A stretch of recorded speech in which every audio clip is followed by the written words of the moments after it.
नमस्कार मंडळी, मी प्रवीण शंभरकर. तुम्ही पाहता खेड्यातील मुलगा. तर मंडळी, तुम्हाला माहिती आहे का 2021 मध्ये कोरोना काळामध्ये कोविशिल्ड वॅक्सिन देण्यात आली होती. त्या कोविशिल्ड वॅक्सिनचे 3 डोस देण्यात आले होते.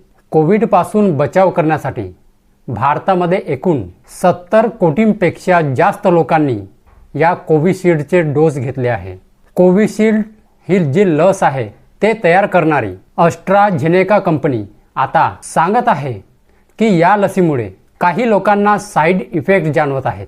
यामध्ये रक्ताच्या गुठळ्या तयार होणे, हृदयाची धडधड बदलणे, श्वास घेण्यामध्ये त्रास होणे आणि काही लोकांना हार्ट अटॅकचा त्रास देखील होत असतानाचे समोर आलेले आहे. हे सर्व आपल्याला एक नवीन आजाराकडे नेत आहे. तर 2021 मध्ये ज्यांनी कोविशिल्डचे वॅक्सिन 2 डोस घेतले असतील, 1 डोस घेतला असेल किंवा 3ही डोस घेतले असतील, त्यांच्यामध्ये काही ना काही शरीरामध्ये काही ना काही बदलाव जाणवत आहे.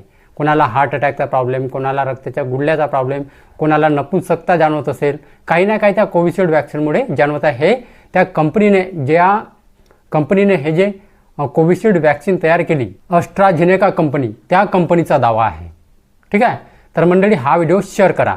तर मंडळी, व्हिडिओ आवडल्यास व्हिडिओला लाईक करून माझ्या चॅनलला सबस्क्राईब करायला विसरू नका. जय हिंद, जय महाराष्ट्र.